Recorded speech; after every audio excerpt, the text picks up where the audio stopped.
Imagine a small group of English settlers, eager for riches and a fresh start, stepping onto the shores of an uncharted wilderness.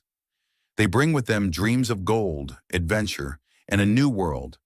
But what they don't know is that the land they've chosen will test their strength and resolve in ways they could never have imagined. In the early 17th century, this group of men and boys, driven by dreams of wealth, expansion, and opportunity, arrived on the shores of the Chesapeake Bay. They named their colony Jamestown after King James I, believing they had found the key to a prosperous future. But as history would reveal, their journey would be far from the easy success they envisioned.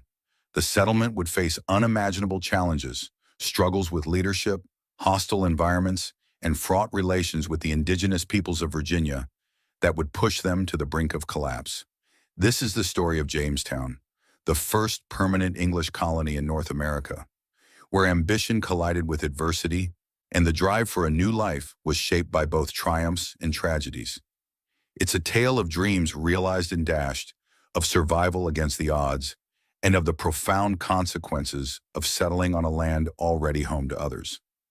The dream of establishing colonies in the New World was not a new one.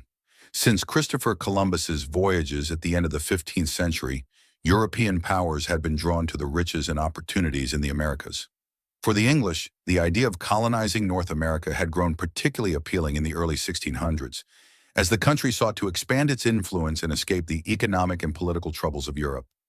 On April 26, 1607, the settlers of Jamestown arrived at the banks of the James River, an area chosen for its strategic location along the water and its proximity to the interior of the continent.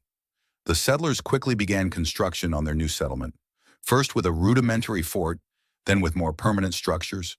For all the hope that accompanied their arrival, however, Jamestown's foundation was precarious. The settlers faced immediate challenges. The land they had chosen, though strategically located, was swampland. The mosquitoes carrying diseases like malaria were abundant, and the brackish water from the river was unsafe to drink. The settlers were not accustomed to the hardships of frontier life. Many were gentlemen, craftsmen, and soldiers who had little knowledge of agriculture or survival in the wilderness. The lack of experience in practical labor and farming quickly became evident as crops failed and hunger set in. More than just a lack of knowledge plagued the settlers of Jamestown. They were also burdened by internal divisions. The Virginia Company, which had invested in the colony, was more concerned with finding wealth than with ensuring the colony's long-term survival.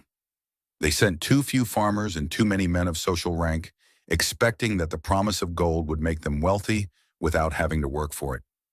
This mismatch of skills and expectations created tension within the settlement. It wasn't long before some of the settlers turned on one another, blaming each other for the colony's early struggles. The colony's leadership was also unstable. Captain Christopher Newport, who had led the fleet across the Atlantic, was not a long-term solution to the colony's problems. Leaders came and went, and the settlers lacked a strong, cohesive plan to ensure their survival. Without strong leadership, the colony drifted between periods of hope and despair, with each setback weakening. Among the most significant driving forces for English colonization was the promise of wealth. The Spanish had brought gold and silver back from the Americas, and the English believed they too could find precious resources in the New World. The English crown, having watched the success of Spain's vast colonial empire, desired to stake its own claim to the untapped riches of the New World.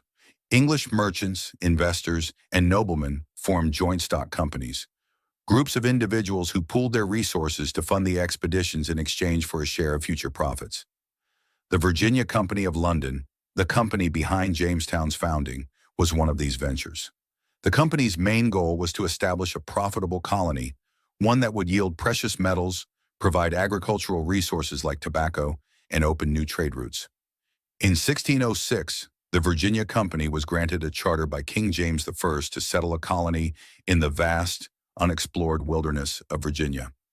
In December of that year, a fleet of 3 ships, Susan Constant, Godspeed, and Discovery, sailed from England, carrying over 100 men to a land that few had truly explored or understood. The promise of gold and the hope of fortune filled their hearts as they sailed across the Atlantic. little knowing that their future would be far from the prosperous paradise they had imagined.